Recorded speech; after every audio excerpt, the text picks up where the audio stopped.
Guide ने फिर भी उसे बोट पर लाकर तुरंत बोट को किनारे लगाया, सीपीआर वगैरह देने की कोशिश की।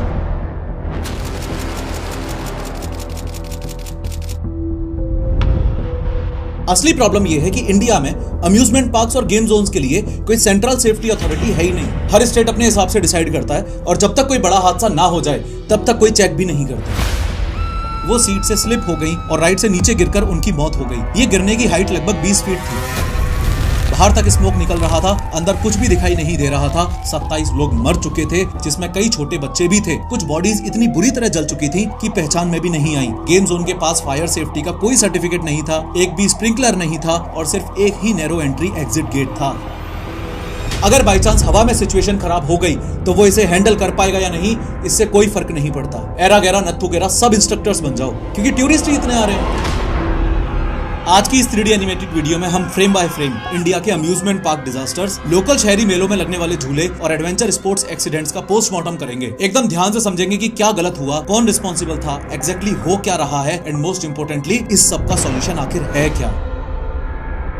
लेकिन हर बार की तरह शुरू से शुरू करते हैं। बात 1 साल पहले गुजरात स्टेट की है। ये है गुजरात में राजकोट का टीआरपी गेम जोन, एक जगह जहां बच्चे पेरेंट्स और दोस्तों के साथ मजे करने आते थे। 25 मई 2024 को भी ऐसा ही एक संडे था। फुल क्राउड, फुल मस्ती। इस गेम जोन के अंदर हर जगह गेम्स ही गेम्स थे। Bowling, trampoline park, laser tag, mirror maze, go karting और भी कई सारे एडवेंचर जोन्स। सब कुछ एक टिन शेड बिल्डिंग के अंदर था, जो ऊपर से मॉडर्न दिख रही थी, लेकिन ये बिल्डिंग इलीगली कंस्ट्रक्टेड थी। सेफ्टी का कुछ अता पता था ही नहीं, लेकिन पैसों के लालच में गेम्स खिलवाना शुरू कर दिया था। एक कॉर्नर में एक वर्कर वेल्डिंग मशीन से कुछ काम कर रहा था, तभी एक चिंगारी पास ही पड़ी हुई फोम शीट पे गिर गई और आग लग गई। फोम, थर्मोकोल और प्लास्टिक से भरा हुआ था ये गेम जोन, इसलिए आग ने तुरंत फैलना स्टार्ट कर दिया। सिर्फ कुछ ही सेकंड्स में आग ने ट्रैम्पोलिन जोन, स्पाइडर टावर और गो कार्ट एरिया को लपेट लिया। अंदर का काफी सामान फायर कैचिंग मटेरियल था, जैसे टायर्स, प्लास्टिक, फोम एक्सेट्रा, और काफी कुछ जलने लगा। अंदर पैनिक मच गया, लोग भागने लगे, लेकिन सिर्फ एक ही गेट था और ब्लैक थिक स्मोक की वजह से किसी को भी कुछ दिखाई नहीं दे रहा था। इमरजेंसी लाइट्स थी ही नहीं, फायर अलार्म भी नहीं था, सिर्फ चीखने की आवाजें आ रही थी। जब तक फायर ब्रिगेड को कॉल गया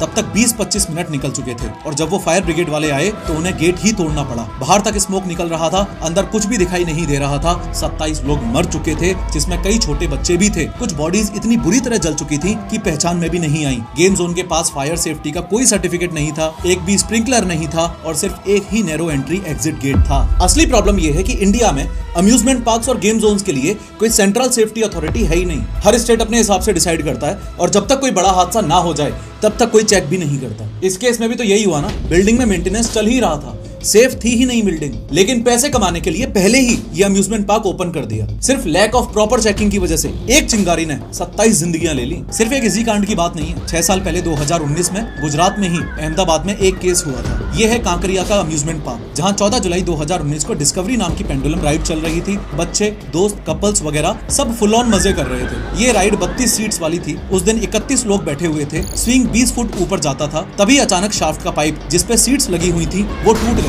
एक आदमी हवा में उड़ गया। मेन राइड पहले तो सपोर्टिंग पोल से टकराई और फिर राइड एकदम जोर से झटके से जमीन पे आके गिर गई। सीट्स खुली और राइडर्स नीचे गिर गए। 2 लोग तुरंत मर गए, शायद 20-30 साल के, और बहुत सारे लोग जख्मी हो गए। फायर ब्रिगेड, एम्बुलेंसेज और पुलिस ने तुरंत जख्मी लोगों को हॉस्पिटल शिफ्ट किया। टोटल 29 लोग इंजर्ड हुए और कुछ क्रिटिकल कंडीशन में भी थे। जो लोग लाइन में खड़े थे और नेक्स्ट अपने टर्न का उस राइड पर इंतजार कर रहे थे, उन्होंने भी भगवान का भर भर के ही धन्यवाद किया होगा। खैर, पाइप क्यों टूटा? अहमदाबाद म्युनिसिपल कॉर्पोरेशन के फायर ऑफिसर MF दस्तूर ने बताया कि वेल्डिंग फेल हो गई थी। पुलिस और म्युनिसिपल कमिश्नर विजय नेहरा ने क्रिमिनल केस भी फाइल किया। पुलिस ने 6 लोगों के खिलाफ culpable homicide not amounting to murder का केस बनाया। उनमें राइड की कंपनी के MD, मैनेजर और ऑपरेटर्स भी शामिल थे। ये इंसिडेंस दिखाता है कि राइड के पार्ट्स की प्रॉपर मेंटेनेंस ना करना और time to time safety checks ना करना कितना ज्यादा डेंजरस हो सकता है। अगर ये लोग टाइम टू टाइम मेंटेनेंस और सेफ्टी चेक्स करते तो स्ट्रक्चर में जो प्रॉब्लम थी वो पहले ही पकड़ में आ जाती, पर नहीं।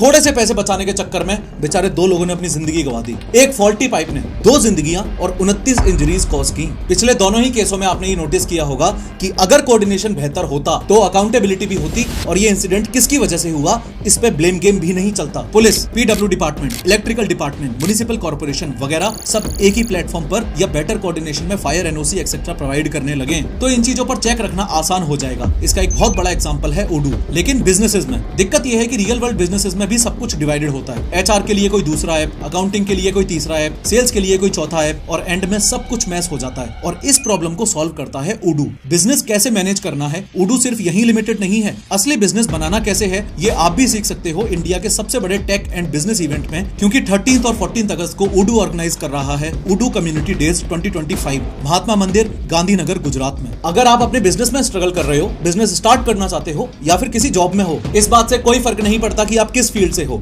अगर आप रियल वर्ल्ड प्रॉब्लम्स को सॉल्व करना सीखना चाहते हो, वो भी industry experts, real business owners और इन्फ्लुएंसर्स से, तो आपको बिल्कुल इंतजार नहीं करना चाहिए। इतना ही नहीं, मैं खुद भी इस ओडू कम्युनिटी डेज में आ रहा हूँ, क्योंकि इसमें आपको मिलेंगी 200+ टॉक्स, लाइव डेमोज और इन्फ्लुएंसर गेस्ट सेशंस। इतना ही नहीं, एक्सपेक्टेड है कि इस इवेंट को 20,000 से भी ज्यादा लोग अटेंड करेंगे, जो कि सबसे बड़ी अपॉर्चुनिटी है नेटवर्किंग के लिए। कभी सोचा था कि इतने बड़े इवेंट में एंट्री फ्री होगी, जिसमें आप एक्सप्लोर कर सकते हो ओडू का लेटेस्ट वर्जन ओडू 19 और ओडू स्मार्ट क्लासेस भी। लिंक मैंने डिस्क्रिप्शन में दे दिया है, आप भी रजिस्टर करो और शेयर करो उन सभी फ्रेंड्स के साथ जो टेक्नोलॉजी और बिजनेस की असली दुनिया को पहचानना चाहते हैं। एनीवेज, अब 2019 का ये पेंडुलम राइड एक्सीडेंट और 2024 का amusement park fire accident plus पिछले कुछ सालों में हुए फन एक्टिविटीज में छोटे मोटे हादसों की वजह से गुजरात सरकार की आंखें अब खुल चुकी थी और फाइनली 13 अगस्त 2024 को गुजरात सरकार ने अम्यूजमेंट पार्क्स और गेम जोन्स के लिए नए नियम बना दिए।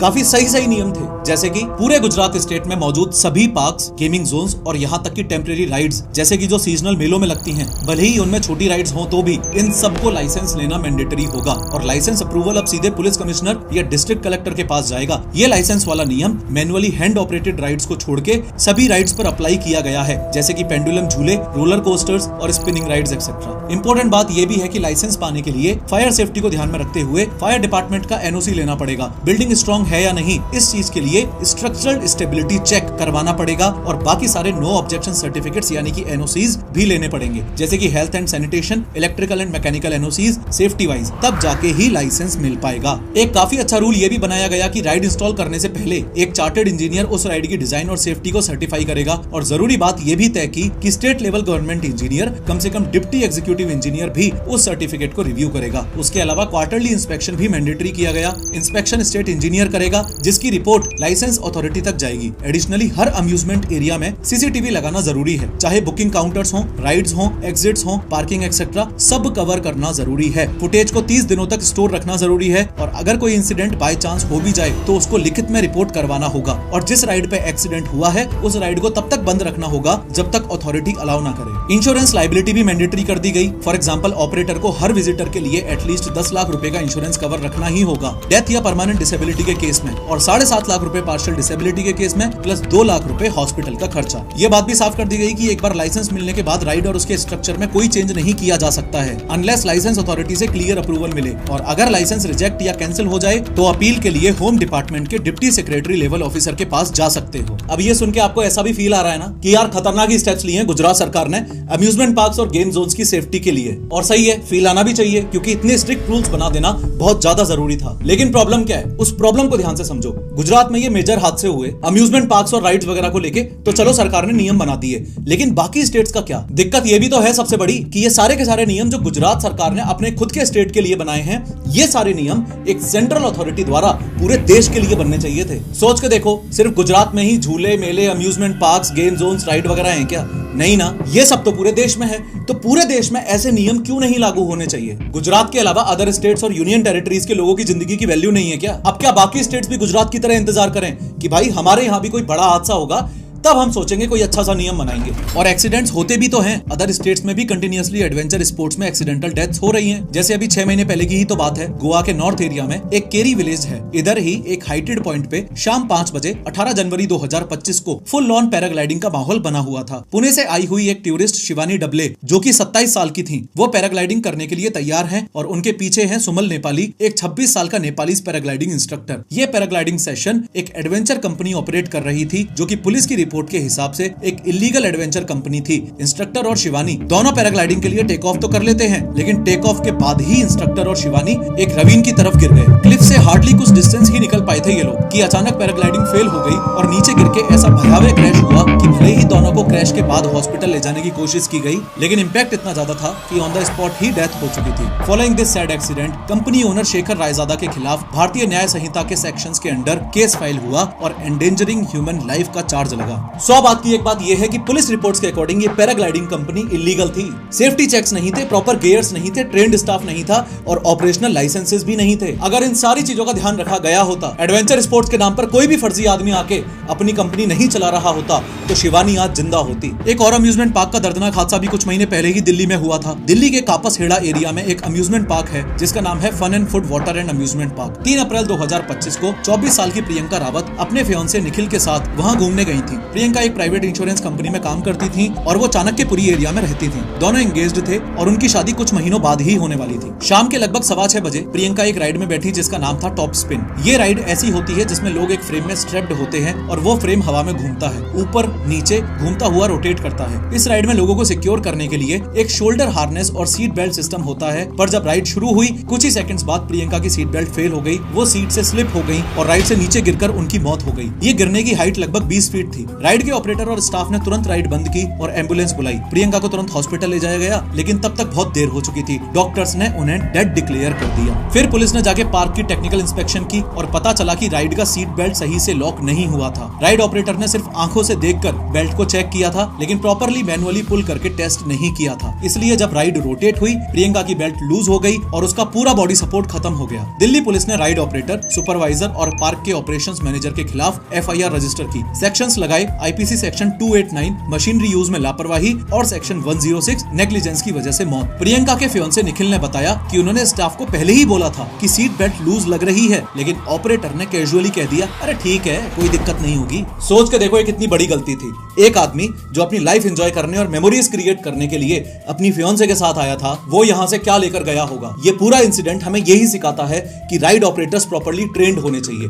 बेल्ट या हार्नेसेस सिर्फ आंखों से देखकर नहीं, हाथ से प्रॉपर्ली चेक करने चाहिए। हर राइड का रेगुलर मेंटेनेंस और मैकेनिकल चेकअप होना चाहिए, वरना एक छोटी सी गलती किसी की जान तक ले सकती है। कभी कभी ये एक्सीडेंटल डेथ्स ऑपरेटर्स के लालच और पैसे बचाने वाले माइंडसेट की वजह से होती हैं। इसका एक बहुत बड़ा एग्जांपल है ऋषिकेश और बाकी जगहों पर होने वाली व्हाइट वाटर रिवर राफ्टिंग। सही मायनों में देखा जाए तो बरसात के टाइम पर यानी कि जुलाई से मिड सितंबर के बीच रिवर राफ्टिंग नहीं होनी चाहिए, क्योंकि गंगा नदी के पानी का लेवल काफी ज्यादा बढ़ जाता है और मोस्टली इस दौरान राफ्टिंग बंद भी रहती है। लेकिन बरसात कोई एग्जैक्ट डेट्स और शेड्यूल देखकर थोड़ी ना आती है हमेशा। कई बार ऐसा भी होता है जब बारिश जल्दी शुरू हो जाए या देर तक चले, और टेक्निकली देखा जाए तो इस दौरान भी राफ्टिंग बंद रहनी चाहिए। लेकिन ये बात भी एकदम सच है कि हाई रिस्क पीरियड में भी ऋषिकेश में राफ्टिंग वाले लोगों को व्हाइट वाटर रिवर राफ्टिंग करवाते हैं। ऋषिकेश में व्हाइट वाटर रिवर राफ्टिंग काफी थ्रिलिंग और one of the best adventure sports मानी जाती है। फिलहाल जो इसकी कंडीशन है वो इतनी ज्यादा खराब है कि प्राइवेट राफ्टर्स और स्मॉल ऑपरेटर्स की वजह से काफी सारे इंसिडेंट्स तो रिपोर्ट ही नहीं हो पाते हैं। जिस लेवल का सीवियर इंजरी और डेथ रिस्क इस स्पोर्ट्स में इन्वॉल्व है,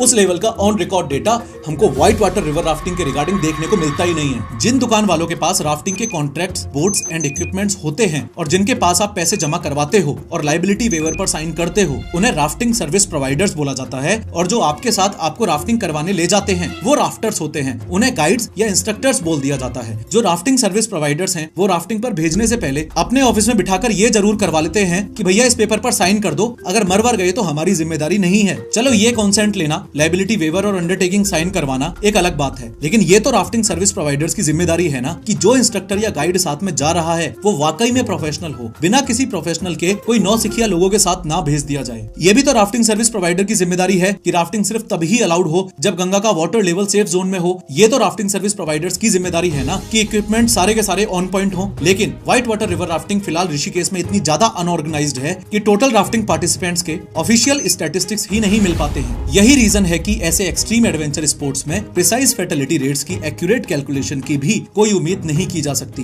यूं तो व्हाइट वाटर रिवर राफ्टिंग के डेथ्स के ऑन रिकॉर्ड बहुत सारे केसेस हैं, लेकिन एक लेटेस्ट हादसा अभी इसी साल अप्रैल में हुआ था। 16 अप्रैल की बात है। 5 दोस्त राफ्टिंग करने गए हुए थे, जिसमें एक देहरादून का लड़का भी शामिल था जिसका नाम था सागर नेगी। इनकी राफ्टिंग ट्रिप स्टार्ट हुई थी शिवपुरी से और सब कुछ ठीक चल रहा था, लेकिन जब ये लोग गरुड़ चट्टी के पास पहुंचे, वहाँ नदी का फ्लो बहुत फास्ट था, एक तरह से रैपिड ही मान लो, और वहीं पर उनका राफ्ट यानी वो बड़ा सा इन्फ्लेटेबल बोट पलट गया। बोट पलटते ही सभी लोग पानी में गिर गए। इंस्ट्रक्टर ने एक एक करके सबको वापस ऊपर खींचना शुरू कर दिया। रिवर का करंट बहुत स्ट्रॉन्ग था, इसलिए ये एक डरावना मूवमेंट बन चुका था। राफ्टिंग गाइड ने एक एक करके 5 लोगों को वापस राफ्ट पर खींच लिया, लेकिन सागर के साथ प्रॉब्लम हो गई। वो पानी में बेहोश सा हो गया। अगर आप एक्टिवली वापस बोट पर आने के लिए कोऑपरेट ना करो तो आपको वापस बोट पर लेने में बहुत दिक्कत होती है, और इतने ज्यादा वाटर करंट में तो वो नेक्स्ट टू इम्पॉसिबल सा हो जाता है। गाइड ने फिर भी उसे बोट पर लाकर तुरंत बोट को किनारे लगाया, सीपीआर वगैरह देने की कोशिश की, फटाफट हॉस्पिटल लेकर भागे, लेकिन हॉस्पिटल पहुंचने पर डॉक्टर्स ने कहा कि सागर की तो ऑलरेडी डेथ हो चुकी है। इस बात को यहीं अच्छे से समझ लो कि इस वीडियो के जरिए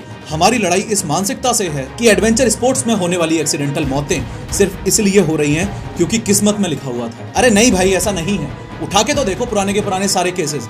मैक्सिमम केसेस में ये मौतें जो हो रही हैं ये नेग्लिजेंस की वजह से हो रही हैं। किसी राइड ऑपरेटर ने ढंग से सीट बेल्ट चेक नहीं की, कोई इलीगली अम्यूजमेंट पार्क चला रहा था, किसी के पैराग्लाइडिंग इंस्ट्रक्टर्स ट्रेंड ही नहीं थे, एक्सेट्रा एक्सेट्रा। अरे भाई, बहुत बड़ी बात होती है जब कोई इंसान किसी अपने को खोता है, तो वो भी ऐसे तुच्छ रीजन की वजह से कि सामने वाले झूले वाले बंदे ने अपने झूले के नट बोल्ट ही चेक नहीं किए थे। अरे भाई, कस्टमर की जिम्मेदारी थोड़ी ना है कि झूले पे बैठने से पहले तेरे झूले के नट बोल्ट चेक करेगा। ये झूले वाले की जिम्मेदारी है। और बहुत बड़ी बेवकूफी है झूले पे बैठने से पहले अपने मन में ये मान लेना कि अरे अभी अभी इतने लोग तो बैठ के गए हैं, सेफ ही होगा, झूले वाले ने सब कुछ चेक कर ही रखा होगा।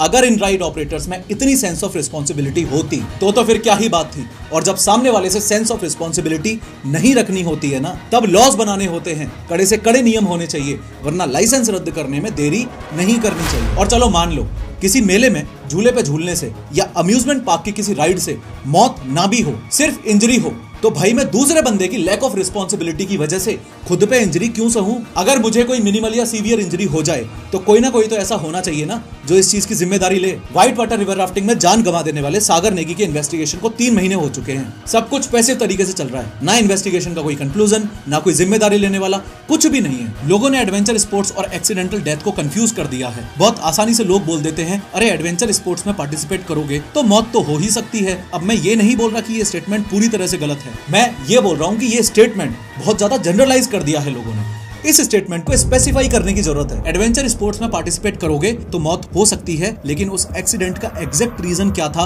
वो भी तो पता होना चाहिए ना। मैं मानता हूं कि कई बार लोगों की अपनी गलती भी होती है। फॉर एग्जांपल इस कोलंबस झूले में आप देख पा रहे हो कि कैसे छपरी बना करते हुए ये लड़के खड़े होकर मटर गश्ती कर रहे हैं, और ये सब करके ये सिर्फ खुद को रिस्क में नहीं डाल रहे, बल्कि पीछे की तरफ जो लोग प्रॉपरली बैठ के राइड का मजा ले रहे हैं उन्हें भी रिस्क में डाल रहे हैं। उसके अलावा कई केसेस हार्ट अटैक वगैरह के भी देखने को मिलते हैं। बहुत लोग ऐसे होते हैं जिन्हें मोशन सिकनेस की प्रॉब्लम होती है या फिर एक्रोफोबिया यानी कि हाइट से डर लगता है। तो ऐसे केसेस में आप किसी को अपनी बहादुरी साबित करने के लिए जबरदस्ती एडवेंचर स्पोर्ट्स में पार्टिसिपेट करते हो, और अगर आपको कुछ हो जाता है तो ये आपकी जिम्मेदारी थी, राइड ऑपरेटर की नहीं। सिमिलरली कई केसेस ऐसे भी हैं जहां लोग कंपैरेटिवली अनफिट होते हैं किसी एक स्पोर्ट के लिए, लेकिन फिर भी जबरदस्ती उसमें पार्टिसिपेट करते हैं। जैसे पैराग्लाइडिंग करते वक्त मान लो आप प्रॉपर रनिंग करके टेक ऑफ ही ना कर पाओ और डर या अनफिट होने की वजह से टेक ऑफ से पहले ही जमीन पर गिर पड़ो, तो ये इंस्ट्रक्टर की गलती थोड़ी ना है, ये तो आपकी गलती है। लेकिन जो ये स्टेटमेंट है एडवेंचर स्पोर्ट्स में पार्टिसिपेट करोगे तो मौत तो हो ही सकती है, इस स्टेटमेंट का एक दूसरा और बड़ा स्पेसिफिक एंगल ये भी तो हुआ ना कि लोग बिना लाइसेंस, बिना ट्रेनिंग, बिना प्रॉपर इक्विपमेंट्स के सिर्फ पैसा कमाने के मकसद से कस्टमर्स की जान पर खेलकर एडवेंचर एक्टिविटीज करवा रहे हैं। उसको कौन मॉनिटर करेगा? ऊपर से एडवेंचर स्पोर्ट्स का मार्केट इंडिया में बढ़ता हुआ मार्केट है, घटता हुआ मार्केट नहीं है। कोरोना के बाद सच में लोगों को जान की ज्यादा वैल्यू पता चली है, और योलो यानी कि यू ओनली लिव वंस के कॉन्सेप्ट को ध्यान में रखते हुए लोग ट्रैवलिंग, एडवेंचर स्पोर्ट्स वगैरह में ज्यादा रुचि दिखा रहे हैं। तो सोच के देखो कि एक ऐसा मार्केट जो अभी इंडिया में और ज्यादा ग्रो करेगा, उसे कंप्लीटली मॉनिटर करने के लिए उसे स्टेट लिस्ट से हटाकर यूनियन लिस्ट में डालना चाहिए कि नहीं,